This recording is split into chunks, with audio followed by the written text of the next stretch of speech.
Hi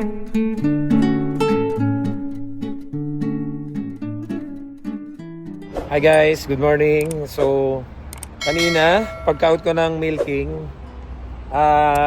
kumain lang kami mabilisan. Then, dumiretso na kami ng ICBC. Kasi yung anak ko, si Enchong, is my knowledge test. So, praise God. Kasi na one take lang niya yung knowledge test. Dahil may Philippine license naman siya, ang bilis lang nung process. Binigyan kagad siya ng class 7 or yung learners. Pero kagandahan, compare dun sa ibang learners, he don't need to wait ng 1 year. Pwede na kagad siyang mag-road test on the spot. Pwede na rin siyang wait na dyan ata siya eh. Kasi pinagpasa ko siya dito sa Tim Hortons, dito lang sa Watcom. And then pinagpasa ko din siya dun sa McDonald's. So ayan na. Ayan yung anak ko. Anong balita? Dinausap lang daw po, papakita na po sa manager yung resume. Papakita sa manager resume. So kumusta naman? So, pinag-try ko na siya mag-apply kasi naiinip na siya sa bahay. So, kanina nagpasa kami kanina sa McDo. Ano mga pinasahan natin? McDo, Popeyes, Tim Hortons, at saka tong pinag-try ko na rin siya sa A&W. Pag ganon, pag tinanong yung availability mo, ano bang tanong? Okay lang daw mag-i-start. So, sinabi mo as soon as possible. Opo, as soon as possible. Pero, ang tinanong din po pala sa akin specifically ay yung shifts. Yung shifts. So, meron daw po silang night shifts. Meron silang night shifts, 4 to 9 PM, opo. 4 to 9 PM. So, alas 4 ng hapon hanggang alas 9. 5, 6, 7, 8, 9. So, 5 hours. Opo. Yung sabi sa dyan sa A&W. Opo, meron din po sila sa weekends. Okay lang. Kung 4 to 9, so pwede ka naman, lapit lang naman tayo dito.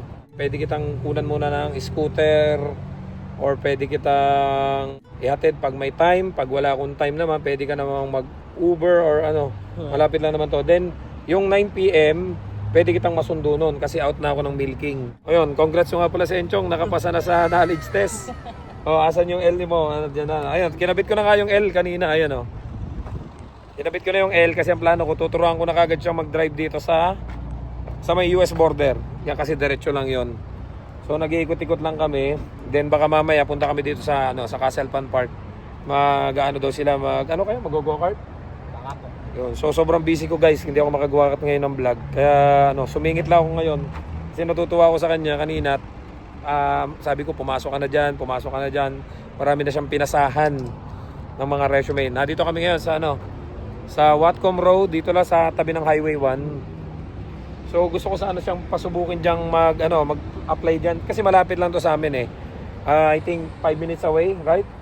So malapit lang, then malapit lang dito sa farm. So pwede ko siyang i-drop, then diretso na ako sa farm pag papasok ako. So siya lang muna yung pinag-apply namin kasi naboboard na siya sa bahay. So ngayon mag-ikot-ikot lang kami and then baka mag-ice cream lang dito at saka turuan ko muna siyang mag-drive dito lang sa US border. Pupunta lang muna kami dito sa Birchwood makapag-ice cream. And then pa-testingin ko sa Enchong para matry na yung kanyang class 7, yung learners niya. Matetestingin na natin mag-drive dito. Kagandahan mamayang gabi pa ang pasok ko. So, pwede ko naman siyang turo-turuan para kasi ang plano ko, ikukuha ko siya ng driving instructor. Punta lang tayo dito sa Birchwood. Ayan. Birchwood Ice Cream and More. At mainit, makapag-ice cream lang kami. Ma-experience din nila. Ito yung isa sa dinadayo dito, yung mga taga Vancouver dito pa napunta. Yung ibang mga taga malalayo para lang mag-ice cream dito sa loob na to. Birchwood Dairy. Yan, dito. Ayan, try mo din magpasa dito anak. Baka din dito kasi may mga hiring din diyan eh. Yung mga mga student ang na dito na Canadian, nakikita ko. At least malapit sa'yo to. Ay, tara. Marami-rami din kumakain. Try lang kaming kumain ng ice cream. Magpapasa na rin daw siya ng resume dito. Baka may hiring. Kasi may nakita ko dito mga mga Canadian na student. Yung nagtatakal ng ice cream dito sa loob. So sabi ko, dali na niya resume niya. Malay mo naman. Kasi minsan nakikita ko din, hiring din tong Birchwood eh. Kaya nga lang ang mga ina-hire lang nila ay PR, tsaka mga open work permit. Wala masyadong tao. Kapag ano dito, kapag yung weekends or family day, ang daming tao dyan, punong-puno dyan ng sasakyan. O tara, try mo na. O, pasa ka. So ayun o, di ba? Makita mo mga bata pa yung mga crew dito. So ito yung mga ice cream guys dito. Merong 1 liter, 2 liters, 3 liters, 4 liters, yan. And then pwede din kayong bumili doon ng by scoop. So yan, meron din sila ditong mga iba't ibang ano ba to? O cheese. Ano ba to? Yan, may ano ba to? Karne? At wings, chicken breast, yan. Pizza, and mga ibang mga dairy products yan, marami din dito. Ay mga flavor, cotton candy, turtle treat, salted caramel, strawberry marble. Isa pa diyang masarap yung Coffee akin. Coffee crunch. O ikaw, bahala ka, pumili ka dyan, marami diyang Nagpasa siya ng resume and then nag-ice cream na kami. Automatic yan.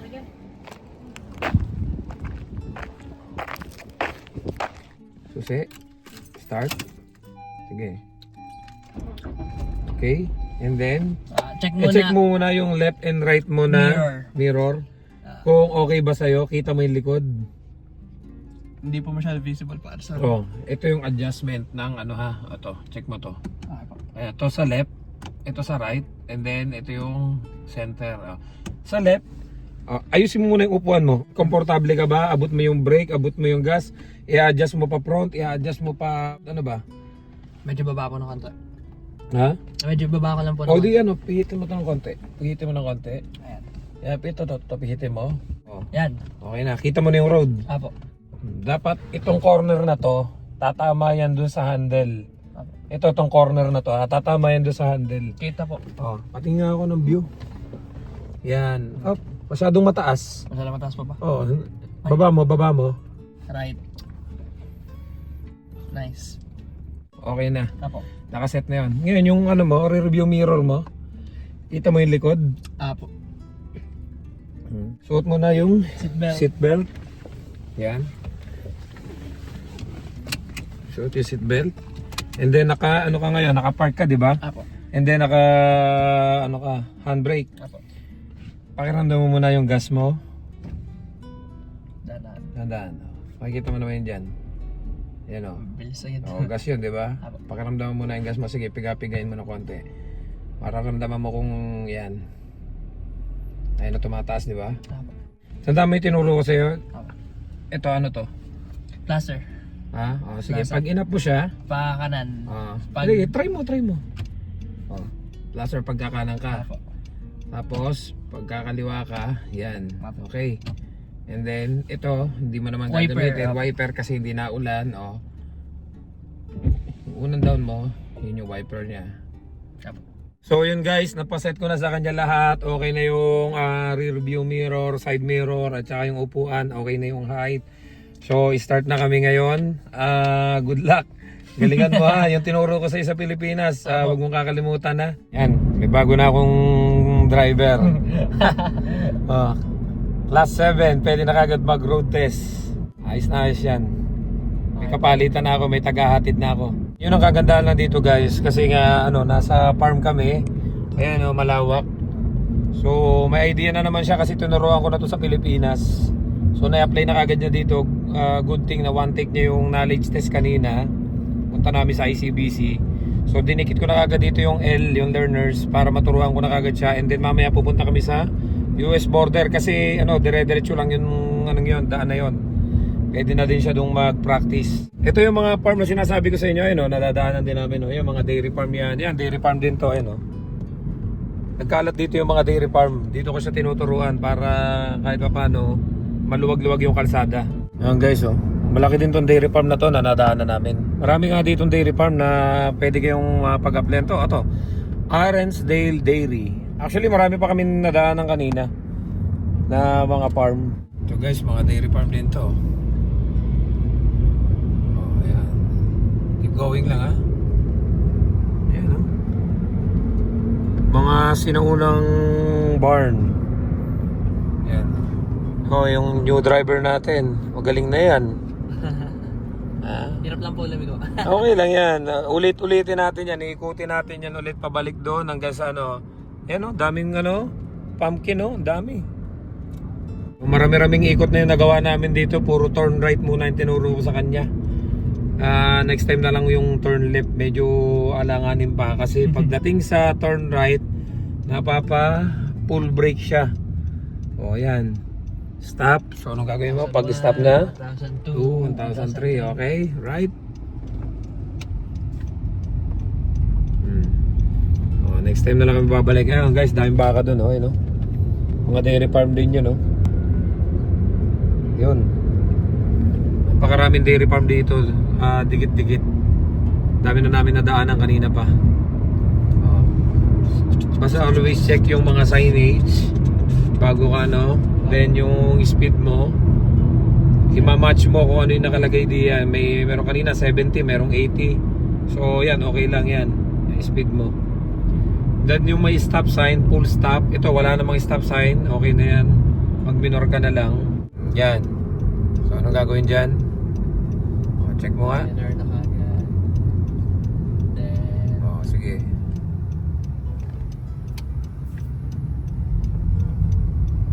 Yan, okay na. Gas. Okay. O, di ba? Hindi yung kakanan tayo ipo-full brake mo. Ha? O. Monitor mo lang yung speed mo. 73 kilometers. O, ayos. May bago na akong driver. Pag hatid mo na lang ako sa work ko, tas sunduin mo na lang ako. Di ba? Para magagamit mo yung sasakyan. Saka na tayo kumuha ng another car pag na. May work ka na para matuto ka sa buhay. Kanina, dami na siyang pinasahan. Nagpasa siya ng McDo, Tim Hortons, ano pa? A&W, Popeyes. So, pati sa Birchwood, nagpasa na rin. So, sabi ko sa kanya, para matuto ka na kumita ng sarili mong pera. So, ang plano ko doon sa mga susunod na araw, ibabayad ko siya ng driving instructor. Kasi, iba yung turo pa rin ng driving instructor, ay mamumuhunan tayo. Para kahit papano maturuan siya mismo sa road. Kasi ako dito lang sa farm siya inikot-ikot para kahit papano pagdating nung driving instructor, hindi naman talagang bayad lang tayo. Kumbaga kahit papano may knowledge na siyang mag-drive dito. Ayos na, sa susunod ko na lang ulit tuturuan na pauwi na rin kami. Actually hindi kami pauwi. May usama kami ni Kuya. Mag-ano daw sila magkaka-Castle Fun Park, mag-go-kart daw sila dito. Kasi may ticket si Tito Francis niyang ibinigay na pang Castle Fun Park. So susulitin daw nila doon para mag-arcade sila. Anong gagawin? Okay na? Naka-park? Naka-handbrake? Brita mo preno? Okay na? Naka-handbrake? Okay na? Okay.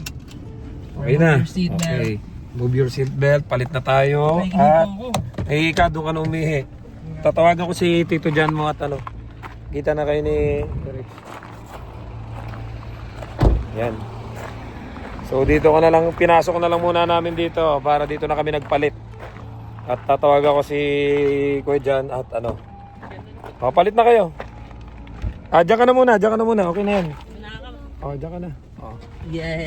Okay. Ako na po Anong masasabi mo? Po. At least po na-replenish po ang aking memory nung last na natin, driving session. Ayan, masaya. Ano masasabi mo? Okay naman. Pwede ka na mag-drive kasi may L ka. Hindi kasi kita pwedeng turuan hanggat wala ka ng L. Kasi illegal yun. Yung iba dito may mga nag-aaral mag-drive nang wala pang knowledge test. Pero sa loob lang ng mga, like for example sa loob ng farm. Kasi gusto ko tuturuan kita sa road. And then at the same time, gusto kitang ibayad na sa driving instructor para mag-drive ka na mismo dyan sa city. Yung may mga sasakyan na talaga ibabayad na kita. Siguro i-schedule kita ng 2 hours twice a week para makapag-practice ka dyan. Kasi, kailan po yun? Hindi, kukontakin ko pa yung driving instructor and then pag tingin mo kaya mo na ano mo na ng road test para para legal ka na mag-drive nang hindi mo na ako kasama. Kasi advantage kasi dito yung mag-apply ka ng trabaho, nagda-drive ka. Kagaya na lang nung minsan, 'di ba? Nagpasa ka ng application, nakalagay? needs, Do you have a license? do you have a license, driving experience? Do you have a car? Mga ganon yung mga tanong. Do you have a license? Do you have a car? So isang advantage dito yung marunong kang mag-drive. Isang advantage dito yung meron kang license. Kasi alam nung employer na you are capable na makapasok. Kasi hindi naman dito, hindi lahat dito dinadaanan sa sasakyan. Hindi lahat dito ay, wala nang matitira sa sahod mo pag lagi kang nagtataxi. Wala nang matitira sa sahod mo pag lagi kang, tapos especially kapag nag-i-snow. Hindi pa pwede kung nakabike ka or naka-scooter ka. Plano ko sana, kukuha ko siya na scooter. Kasi yung mga pinapasahan ko sa kanyang mga, naningin kasi kami sa Indeed, yung mga pinuntahan namin, mga hiring, malalapit lang. So plano ko kung dun siya ma-hire, kunan ko siya na scooter. Ang problema, magwi-winter na. So pag nag-winter, hindi na uubra, baka mamaya ay malamig at saka hindi na uubra yung scooter do sa snow na sasagasain niya. So kapag okay na to, may trabaho na, ang gagawin pag na-hire na siya, plano ko ko muna siya. Ihahatid-hatid ko muna, idadrop ko muna diyan, ako na lang mag-a-adjust, and kung sala sa schedule, baka mag-Uber na lang siya pauwi. It's either kung mahatid ko siya or uuwi siya ng mag-Uber, or kapag ang schedule na papasok hindi pasok sa schedule ko, magpapasok na lang siya mag-Uber, and then ihahatid ko na, susunduin ko na lang siya. So mag-a-adjust na lang kami. So kapag okay na siya, nakaiipon na siya, sabi ko sa kanya, pabayaran ko sa kanya itong sasakyan na to, kasi nga ayokong lahat ng bagay na kukuha niya ng mabilisan. Mas maganda yung pinaghihirapan niya. Para alam niya yung kung paano kitain ng pera, alam niya kung paano yung pinaghihirapan talaga yung isang bagay, yung hindi basta na lang nakukuha ng mabilisan. Kasi nga alam niya naman dito, lahat dito ay independent yung mga bata. 18 years old, humihiwalay na sa magulang. So iba naman ang culture natin, Pilipino tayo. Hindi naman tayo kagaya ng mga Canadian na once na pagpatak ng 18 humihiwalay na sa kanilang mga magulang. So ang gusto ko naman sa kanya, matuto siya magtrabaho, then mabayaran niya yung mga bills niya, credit card niya, insurance niya, gasolina niya. So balang araw, pag alam na niya mag-budget, makaipon siya, someday magkakapamilya din to So guys, punta na lang muna kami kina Kuya dyan at inaantay na magbabump card, mag-ano daw kayo, go-kart? Mag-go-kart daw sila, tatawagan ko lang si Kuya. Para po tuloy akong mas namomotivate mag-work. Namomotivate kang mag-work, bakit? Kasi? Parang parang every work na ginagawa niyo po comes with a price. Na parang hard-earned. Kasi dito, sabi ko nga sa'yo, sabi nga nila, mahirap ang buhay dyan sa Canada, puro trabaho. Puro trabaho talaga dito, pero kagandahan naman dito, pag nagtrabaho ka dito, mabibili mo yung bagay na gusto mo. Sa totoo lang, may nag-comment nga doon sa vlog natin, ang sabi, ang mahal naman ng bahay ninyo, 1.9, that is 80,000 na sa peso. Plus yung inyong gas na papasok sa trabaho, plus yung kung ano-ano pa. So 100,000 a month yung inyong bills. Totoo, 100,000 a month yung bills natin. Pero hindi nila naiisip, nakakasave ba tayo o hindi? Nakakasave tayo. Pipiliin ko ba dito kung hindi tayo nakakasave? Sa Pilipinas, hindi ka magbabayad ng 100,000 na bills monthly, pero hindi ka kikita nung kinikita mo dito. Gaya dati nung nasa Pilipinas si Daddy, sumasahod na si Daddy ng magkano? 15,000 a month, 12,000 a month. Yung almost kalahati noon or 8,000 pa sa bills na napupunta. Then pang grocery, wala nang natitira. 'Di ba? Unlike dito, pag masipag ka, mabibili mo yung gusto mo. Kahit monthly bumili ka ng bagong cellphone, kahit monthly bumili ka ng bagong pantalon, sapatos, damit, kahit na bumili ka ng laptop, makakabili ka ng sasakyan sa ilang buwan pa lang na second hand. Tapos kung ang trabaho mo dito yung ordinary lang, like for example nasa dairy farm ka, poultry farm ka, construction ka, dito may kakayahan kang kumuha ng sasakyan kahit na hulugan. Ay kung ikaw construction ka sa Pilipinas, kung ikaw ay dairy farmer ka sa Pilipinas, kung ikaw ay poultry farmer sa Pilipinas, kita mo naman yung mga dealership sa Pilipinas, hindi agad-agad yan i-approve. Kailangan dyan ay mataas yung salary mo, may salary bracket. Yung bahay nga, hindi tayo makakakuha nung nasa Pilipinas ako, pahirapan kasi sinitingnan nila yung salary bracket, hindi pasok. Pero pag OFW ka, kahit hanggang 3 bahay ma-approve ka. So tamo ngayon, namomotivate ka, di ba? Kasi alam mo na pag nagtrabaho ka, there is a chance na makakuha ka ng sasakyan, makakuha ka ng bagay, mabibili mo yung gusto mo, basta masipag ka. May matitira pa sa sahod mo. Napakalaki po rin kasi ng difference ng culture ng sa Canada at sa Philippines eh. Doon sa Pilipinas, may mga hindi naman sa ibinababa, pero parang lang yung reality na may mga matatanda na 20, 21 na nasa side pa rin ng kanilang mga parents, which is nasa culture na rin naman po natin yon in the Philippines. Pero in this po talaga sa Canada, parang mas nagtututo ka po talaga maging independent. Oo, magiging independent ka talaga dito, especially yung sa driving na lang. Hindi laging kailangan ipagdadrive ka. Kasi dito kita mo naman hindi, kasi necessity ang sasakyan talaga dito. Especially may sasakyan tayo. Pero paano ka naman pag nagkatrabaho ka? Always na lang ba kitang ihahatid sundo? Yung mami mo, always ba nating ihahatid sundo? Hindi pa pwede yun. Kasi doon papasok yung magkakainisan tayo. May trabaho ko, pagod ako, susunduin pa ba kita? So kailangan i-improve mo yung sarili mo. Kailangan learn how to drive. Hindi pa pwedeng sa lahat ng pagkakataon na aasa ka na magpapahatid sundo. Kasi kung lagi kang magta-taxi, magastos din. Kung lagi kang mag-Uber, baka yung sasahurin mo doon na lang mapupunta sa taxi. Magastos din. Hindi kagaya na may sarili kang tsaka hawak mo yung oras mo. Kaya nga sabi ko nga, tamo, 'di ba, nabanggit mo na ibang-ibang yung culture dito, especially nung nag-a-apply ka, nung nakita ko yung resume mo, nalaki-laki ng picture mo. So sabi ko nga, anak, baguhin mo yung resume mo kasi hindi ganan dito. Hindi dito tinitingnan yung personality na agwapo, maputi, maganda, matangkad, walang ganon. Dito kahit na walang picture ipapasa mo, kahit na yan maitim ka or mataba ka, payat ka, walang problema. Basta nakita yung resume mo, kung qualified ka, okay. Tapos may madalas dito, tinetrain naman nila, ina-accept nila kahit nakalagay naman, 'di ba, well trained. Yun, so ina-accept nila yung mga ganun dito.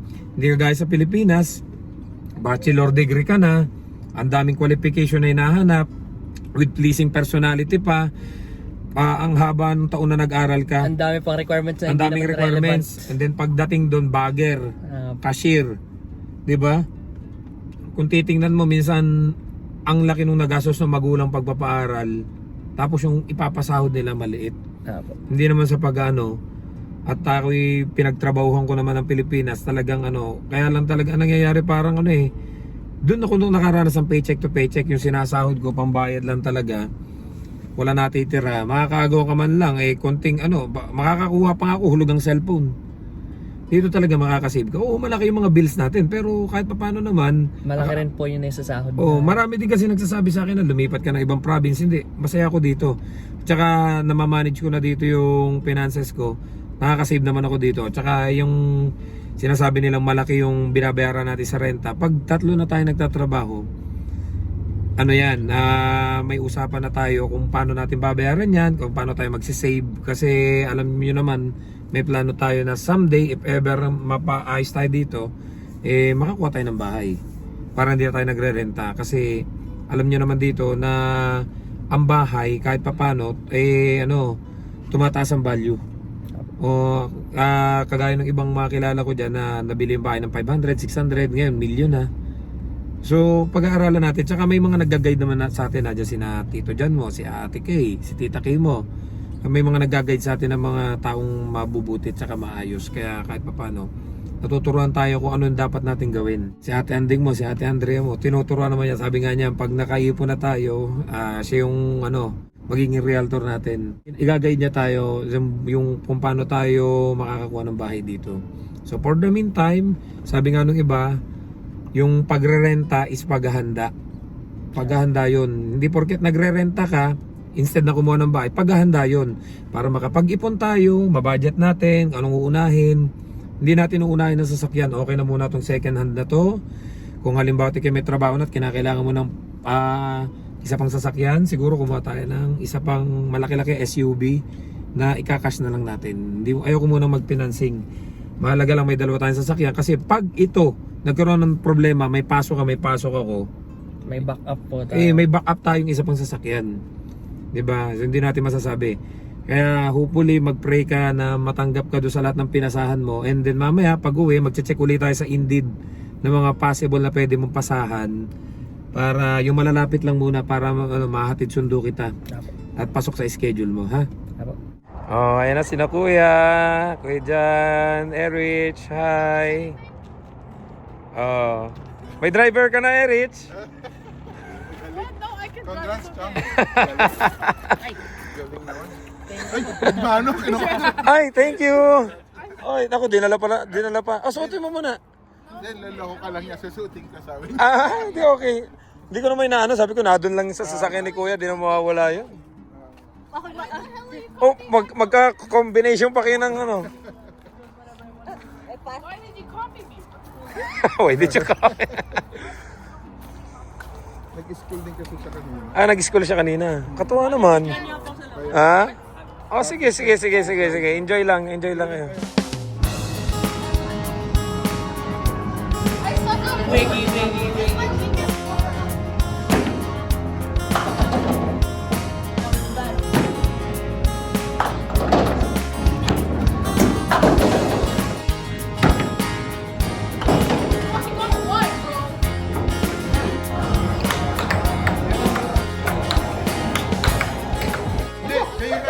Aba, nadalwa lang kayo. O, sama ako.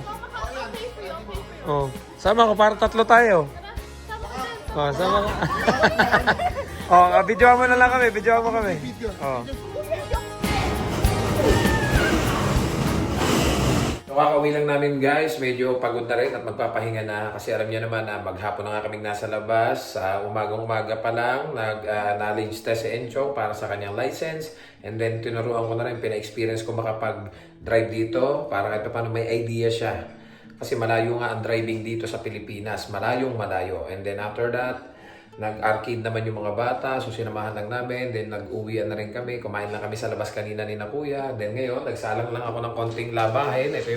So ito nga pala guys, yung nakuha namin bahay. 10 minutes away lang doon sa farm na pinagtatrabawan ko. Kaya hindi naman ganun ka-hassle pag papasok tayo kasi lapit-lapit lang naman. So don't forget to subscribe, like, and share this video para kata parang may idea kayo sa mga buhay namin dito sa Canada. See you guys sa next vlog. Bye-bye!